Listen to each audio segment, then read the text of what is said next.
એક બાજુ નદીની અંદર ઘોડાપૂર જેવી સ્થિતિ તો બીજી બાજુ નસવાડી કવાડ સ્ટેટ હાઈવે અત્યારે ભારે વાહનો માટે બંધ કરવામાં આવ્યો છે। 50 કિલોમીટરને ફરવાનું છે તો એના લીધે ટ્રાન્સપોર્ટ અને ડીઝલ ખર્ચા અને સિંગલ પટ્ટી રસ્તામાં જવામાં મોટી ગાડીઓને તકલીફ પડે છે। જિલ્લાના આવા પુલ લગભગ જેતપુર રોડ બંધ છે, બોડેલી રોડ બંધ છે, આ કવાડ રોડ બંધ કરેલો છે, સાલિયા નાળા બી નસવાડી બંધ કરે છે, લગભગ 6-7 પુલ બંધ છે।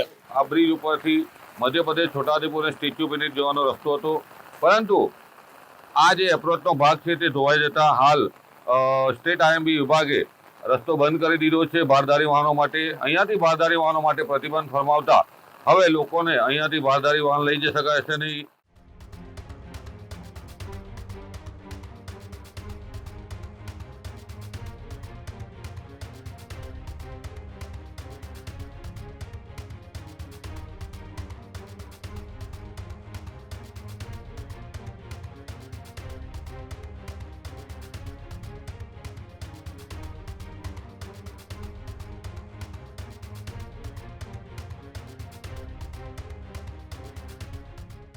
છોટાઉદેપુરમાં સતત 2 દિવસથી આ વરસાદ છે તે વરસી રહ્યો છે।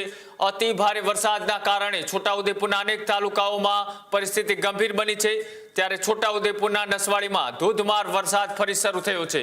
નસવાડી કવાડ સ્ટેટ હાઈવે ભારે વાહનો માટે બંધ કરાયો છે, તો સાથે જ કડવા બ્રિજના એપ્રોચ પણ ધોવાઈ જતા તંત્ર અત્યારે હાલ ત્યાં એલર્ટ ઉપર છે અને ત્યાં મોટો નિર્ણય લઈ અને અત્યારે સ્ટેટ હાઈવે છે તે બંધ કરવામાં આવ્યો છે। કલેક્ટર દ્વારા 7 દિવસ માટે પ્રતિબંધ જાહેરનામું છે તે પણ જાહેર કરવામાં આવ્યું છે। છોટાઉદેપુર મધ્યપ્રદેશને જોડતો આ મહત્વનો માર્ગ અત્યારે હાલ બંધ કરવામાં આવ્યો છે। ભારે વાહનોના પરિવહન પર અત્યારે તાત્કાલિક રોક લગાવી દેવામાં આવી છે। વરસાદી સ્થિતિને લઈ તંત્ર દ્વારા સાવચેતીના પગલાં પણ લેવામાં આવી રહ્યા છે। સતત 2 દિવસથી વરસી રહેલા વરસાદના કારણે છોટાઉદેપુરના નસવાડીની અંદર કે જ્યાં એક બાજુ નદીની અંદર ઘોડાપૂર જેવી સ્થિતિ તો બીજી બાજુ નસવાડી કવાડ સ્ટેટ હાઈવે અત્યારે ભારે વાહનો માટે બંધ કરવામાં આવ્યો છે। સાથે જ કલેક્ટર દ્વારા 7 દિવસ માટે પ્રતિબંધનું જાહેરનામું પણ બહાર પાડવામાં આવ્યું છે।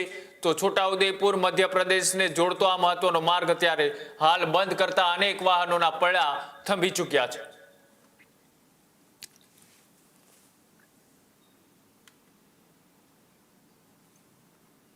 મુશ્કેલી પડશે ટ્રાન્સપોર્ટરને ફરી 50 કિલોમીટરને ફરવાનું છે તો એના લીધે ટ્રાન્સપોર્ટ અને ડીઝલ ખર્ચા અને સિંગલ પટ્ટી રસ્તામાં જવામાં મોટી ગાડીઓને તકલીફ પડે છે, એના કારણે આ રોડ બંધ થઈ ગયો છે। હવે આ જે પુલનો એપ્રોચનો ભાગ ધોવાય છે, કાર્ય રીતે થશે, તંત્ર તમને કંઈ કીધું છે ટ્રાન્સપોર્ટરોને કે આગળ કઈ વ્યવસ્થાઓ તંત્ર ઊભી કરી? ના, એવું કોઈ ટ્રાન્સપોર્ટરે કીધું નથી, ટ્રાન્સપોર્ટરને કોઈ જાણ નથી કરેલી। હવે આગળ શું થાય એ તંત્રના હાથમાં છે, તંત્ર કોઈ હજી આવ્યું નથી। જિલ્લાના કેટલા પુલ આવા બંધ છે? જિલ્લાના આવા પુલ લગભગ જેતપુર રોડ બંધ છે, બોડેલી રોડ બંધ છે, આ કવાડ રોડ બંધ કરેલો છે, સાલિયા નાળા બી નસવાડી બંધ કરે છે, લગભગ 6-7 પુલ બંધ છે, હરિપુરા પુલ બ્રિજ બી બંધ છે હમણાં। હવે લોકોને કઠણાઈ પડી છે ટ્રાન્સપોર્ટરોને, કેવું તકલીફ? લોકોને ટ્રાન્સપોર્ટર એટલે અમારા તો ટાયર થંભી ગયા છે હમણાં તો, બધાની જ ગાડીઓ અત્યારે ઊભી કરી દીધી છે, કેમ કે કોઈ જગ્યાએ જાય એવો ઓપ્શન જ નથી ગાડીઓ જવાનો। શું નામ તમારું? મારું નામ લાલાભાઈ ભરવાડ। જિલ્લાના નસવાડી તાલુકાના કંડવા ગામ પાસેનો આ બ્રિજ છે, આપ તસવીરોમાં જોઈ રહ્યા છો। આ બ્રિજ ઉપરથી મધ્યપ્રદેશ છોટાઉદેપુર અને સ્ટેચ્યુ ઓફ યુનિટી જવાનો રસ્તો હતો, પરંતુ આ જે એપ્રોચનો ભાગ છે તે ધોવાઈ જતા હાલ સ્ટેટ આઈએમબી વિભાગે રસ્તો બંધ કરી દીધો છે ભારદારી વાહનો માટે। અહીંયાથી ભારદારી વાહનો માટે પ્રતિબંધ ફરમાવતા હવે લોકોને અહીંયાથી ભારદારી વાહન લઈ જઈ શકાશે નહીં। એકમાત્ર માર્ગ વાહનો માટે સરળ રસ્તો હતો તે બંધ થઈ જતા જિલ્લાના વહીવટીતંત્રની પોલ ખુલી છે।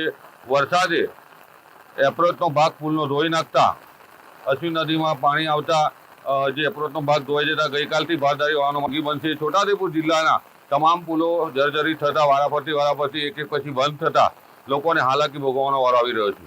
Rafiq Daniwala, news room, Chhota Udaipur. ખેડૂત ભાઈઓ છે ખેતરમાં ડ્રોન ઉડાવતા હોય છે ત્યારે આપને એક પ્રશ્ન સતાવતો હોય છે કે જે આપણે અત્યાર સુધી જીપીએસ ટેકનોલોજીવાળા ડ્રોન વાપર્યા છે, જેથી કરીને મોબાઈલ ટાવર છે અથવા તો હાઈ ટેન્શન લાઇન પસાર થતી હોય, કોઈ વૃક્ષો હોય, ત્યારે જે જીપીએસ ટેકનોલોજીવાળા ડ્રોન છે એમાં ટકરાય અને ટ્રેસ થાય છે.